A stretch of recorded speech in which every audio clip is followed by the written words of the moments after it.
Welcome back to the channel. I'm going to be doing a little in the bag or in the cart update video here.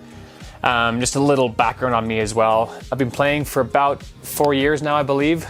Like basically since 2020. I think distance-wise, just for reference when I'm talking about like what I'm throwing, what I like, I throw about 425 to 450, like comfortable long distance, and then open field max distance I can hit like smidgen over 500, but like not consistently. So yeah, that's me.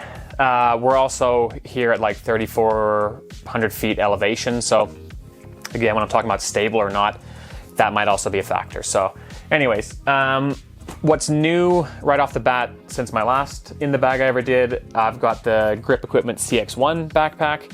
I do have a review on that. If you're interested in like learning more about it, feel free to go check that out. Otherwise, it's kind of just my lighter storage when I'm not looking to carry as much, whatever. I in general feel like I don't need much over 20 discs, and that's more like tournament time for spares, or like for those extra crazy wind days and stuff where you just need some variation.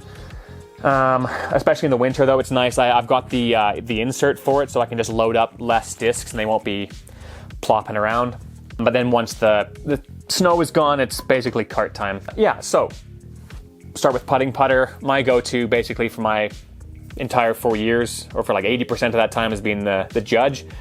I have done some time with the Luna, but just got inconsistent with it at some point and could never really mesh with it again. I enjoyed the Kratos and the Pixel, to be honest, but then you just have those rounds where it's not really working out for you. Right back to what's working and back to the Judge. And this is the classic hybrid plastic, which is a nice, like, firm but grippy plastic. I'm doing this like you can feel it. But I've really enjoyed that. I do like the Supreme plastic as well. We'll get into basically my favorite disc of all time, and that is my throwing putter. My go-to is the Pure. Latitude 64 Pure. Ever since the first time I threw one, I was only ever throwing like these, like my putter shots would just like dump over. I hated throwing putters, basically. But I got one of these on a whim, I think because of Chris and Tatar, some 3 years ago now maybe, and just threw one hard with some hyzer and it just flipped up and rode straight forever. And I've loved it ever since. And they're just good for everything, at least for me. Like, they'll do turnover shots, you can do slow panning turnovers, like almost like spike and hyzers. You can throw hyzer shots and still just get the finish. Straight, long, forever shots. Like, I feel comfortable throwing this up to like 330 even, and it's almost eliminated my mid-ranges. It just comes down to what the weather is at that point, if I'm going to use those or not, but love this disc, could not say enough about it. So the next bump up in stability then, we got the Kratos. This is a newer one that I'm using. It's in that Z-Flex Jawbreaker plastic, which just looks beautiful. But yeah, you know, I'm going to mention the wind a lot, and all my discs kind of progress in stability. This is just the next tick up. Still got a great flight, can go far, just a little bit more reliable just in case. Of course, my big hitter wind fighter is the Berg. My Game of Throws, probably one of the oldest discs I actually have, outside of one more here, but I'm sad people don't like this thing. I think it feels great, even though it's like such a bizarre shape compared to other discs. Great, versatile, it's got the distance control, but it still flies nice. Like, it is just like a heavier Pure almost to me. Like, it's not as overstable as the numbers would say. But then I also do have something I haven't got to throw yet, which is my Berg X in K1 Soft, which again is like the nicest feeling plastic out there. I'm eager to see how this goes. I'm going to have a lot of these approach discs if this somehow sticks around. I feel like the Berg or the Berg X are going to be kind of competing for the same spot. So we'll see how it goes, but I'm eager to try that. And then the Zone for my overstable approach disc. I think I've basically used zones for most of my playing time, but then I've experimented with harps, the Savior more recently, both of which are not quite as stable. Or I guess even the Z-Flex, like Brody ones, are a little bit less stable than my ESP and Z zones, but also I like the roundness and the feel. My titanium one is probably my most favorite one, Titanium Flex, because it's got the better grip. Not quite as slick as these ESPs, but they've always just been like the nicest flight that I'm kind of know the best. I like the extra bit of stability on the zones compared to the other ones I mentioned, so Yeah, the zone, finishing out my approach discs, and then into mids, which, as I said, I don't throw quite a ton of anymore, mainly because of the pure, but starting out here, the Claymore sits in the side here, basically in the spot that you can't reach that easily, because it's just being super overstable, I find. Brand new, it was awesome. It was just like little flip up, almost like the pure, but then it just beat in really quick to this dumping thing I don't trust anymore, that's just basically to fill up space. Possibly if I need like long workover shots, I might try it, but then I'm probably gonna throw the pure or bump up to the river there, which will come later. My compass though is my workhorse of the mids, closer to neutral, but a little bit more stable than like a Buzz, I think. It's got the versatility, so it'll do the anhyzer shots, it'll do the pushing hyzers, straight shots, little flex shots, whatever. Really do enjoy that. And just that little bit of stability it has on it just keeps it from being, well, like the Claymore for sure, but I like that reliable bit to it. Last for my mids though is my stable one, which is the Verdict. Always just loved that this isn't kind of a utility type overstable mid. It gets distance and then it gets the finish. Mine's a bit more beat in now, so it takes a little bit more hyzer just to keep it consistent, but I've had it for ages and it's one of these ones that just sticks around. I love the Verdict, and just like I said, the fact that it gets distance but gets the finish. For a lot of my discs, that's kind of, I'm not looking for the utility meat hooks. I love something that, like the zone, I can throw it hard, it'll go like a good distance, but then it finishes. And if I need more stable, then more hyzer kind of thing. This is that kind of deal. Just great glide on it for sure. Getting into my fairways, so we got the 7 speeds up first. The River, this is probably my main like beginner friendly disc that I'd recommend to anyone brand new starting out, because not only is it good for beginners, but like at this point I'm still chucking this thing just hard with some hyzer and it rides forever. Again, like the Pure as well, this awesome neutral flight where you can just have it sweeping anhyzers over these long straight flat shots. You can still get, you know, a lot of hyzer on it to get the finish at the end too. Awesome disc. You can get it in lightweight plastics as well, so if you are a beginner, like you could just continue to advance with this disc and it's never going to lose its value. It's just only going to change how you use it. But I would still throw that for like 400 feet plus. I feel like it. I love it so much, and it just feels like such an ease of use. Of course, mine's a little bit more beat in, so for distance now it's a little bit squirrely on the how much turn it's going to get, but that's I suppose where the Explorer comes in. My next fairway driver, it's just got again that bump up in stability here.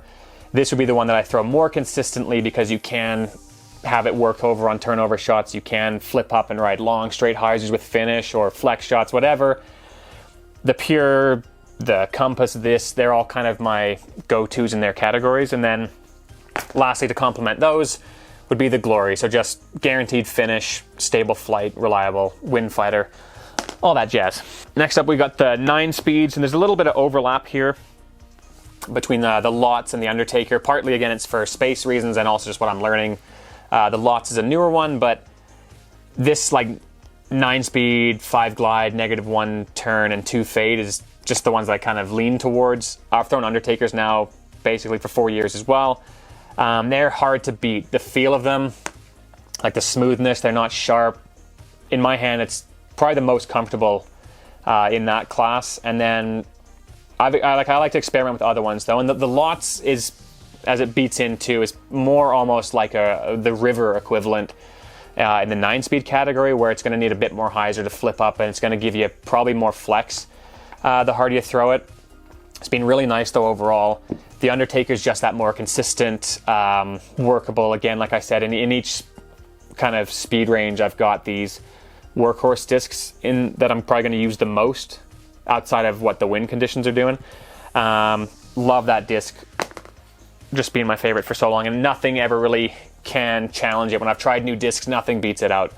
The Striker was another one just to get a bit more stability over the Undertaker a lot. The Bear sometimes slips in as well. I'm kind of back and forth between those two. Both of them were great for like really hard shots that would just push forward and then get you the finish. Although as I use them more, they are almost becoming like the Undertaker. The Undertaker just lives in its like it's always that good the whole time, like brand new to beat in. I feel like it's not a big difference. A lot of the Trilogy plastics kind of have this quick shift at the beginning and then see how they go from there. Lastly, the Felon to, again, bump up my overstable fairway driver, just when you need the more reliable flight. It's not quite as beefy as other ones seem to be. And then I've also got my Ricky Wysocki Raptor I1, which has a bit more dome and gets more glide. It's a nice counterpart, depending on what I'm feeling like using, if I need more stable or not. Distance drivers, my favorite one is the Grace at this point. It used to be the Ballista Pro, but I, because of Chris and Tatar, bought a Grace. And I'd throw my Ballista Pro on a hole, then I'd take a practice shot with the Grace, and it would just be going really far. And then even more importantly, and why it's edged out the Ballista Pro, is it was doing it, but like on consistent, tighter lines, where the Ballista Pro I felt like just needed all this airspace. Suddenly the Grace was able to do basically the same distance, but be way more tighter in its flight. Which, outside of being in an open field or like these massive holes, which aren't as common, this is kind of the shot you need more, is just to be a little bit more contained. So I've loved it, obviously, and the more she makes and the more Tatar's winning stuff, you're getting different versions. So yeah, I don't need the 3 at a time. It's more just because of the space in the cart, but we do have like the most beat-in one, probably the one I'm going to use the most now for consistent max distance, and then we've got my fresher one, a little bit more stable in that one. Another disc that I'm still kind of experimenting with is the time lapse. It's one that I can throw more in my natural form, which is just kind of flat to slight, like accidental anhyzer, but it like maintains its integrity. If I want to go max distance though, like that's the most comfortable way for me to throw. The Graces I'm doing with like a little bit of hyzer, which isn't too bad, but I'm eager to see how this goes and throughout the rest of the season here, like how that survives, if it challenges the Grace at all, just because, like I said, it's going to be more comfortable for max distance. Yeah, it'll be very interesting by the end of the season here. And then last but not least, again, the Defender, probably I would argue is one of my favorite discs that I throw, but it's just not one that Dynamic Discs seems to have in production much. There's a couple stores have some old ones sitting around. I tried dyeing a yellow one I got, and while I got it to be red, it kind of flattened it a bit in the dyeing process, and I haven't thrown it enough to see like how well it's flying. I got a 2022 Worlds one that's like swooped up and like way too flat and crazy overstable. This though has just always been like how I talked about the Verdict. It's got that flight where it just goes far but then finishes properly. Like you want the reliable finish, but you don't want the meat hook thing just to take all your distance away. This has always been that, to the point where now like I've had this for like 4 years. Even beat in, it's still doing that flight. Like I've had windy tournaments and I still am trying to like get max distance on a long hole, but like not get completely messed up by the wind. And this is just the go-to. It fits a really specific spot, but it's so good at it. I'm probably gonna try out things. I'm gonna go back to the Discraft Force and see how those are going for me these days, because again, it's not, at this point, very replaceable. So if I ever lose it, I'm just gonna have nothing there. Outside of trying the Force, I'm also looking at working in some of my utility meat hooks, like the Adder. So this is the last one, I guess, those crazy wind days or whatever. You've gotta have something monster overstable, and that is this. Although with a nice bit of anhyzer, you can get some cool shots out of it. For me, it's basically a utility disc, although like I said, I am looking to use it more just to see if I can't get it beat into a point where maybe I finally have a replacement for the Defender if I ever lose it. But yeah, that's the last thing I got here. I hope you enjoyed that anyways, and thanks for watching. We'll catch you in the next one.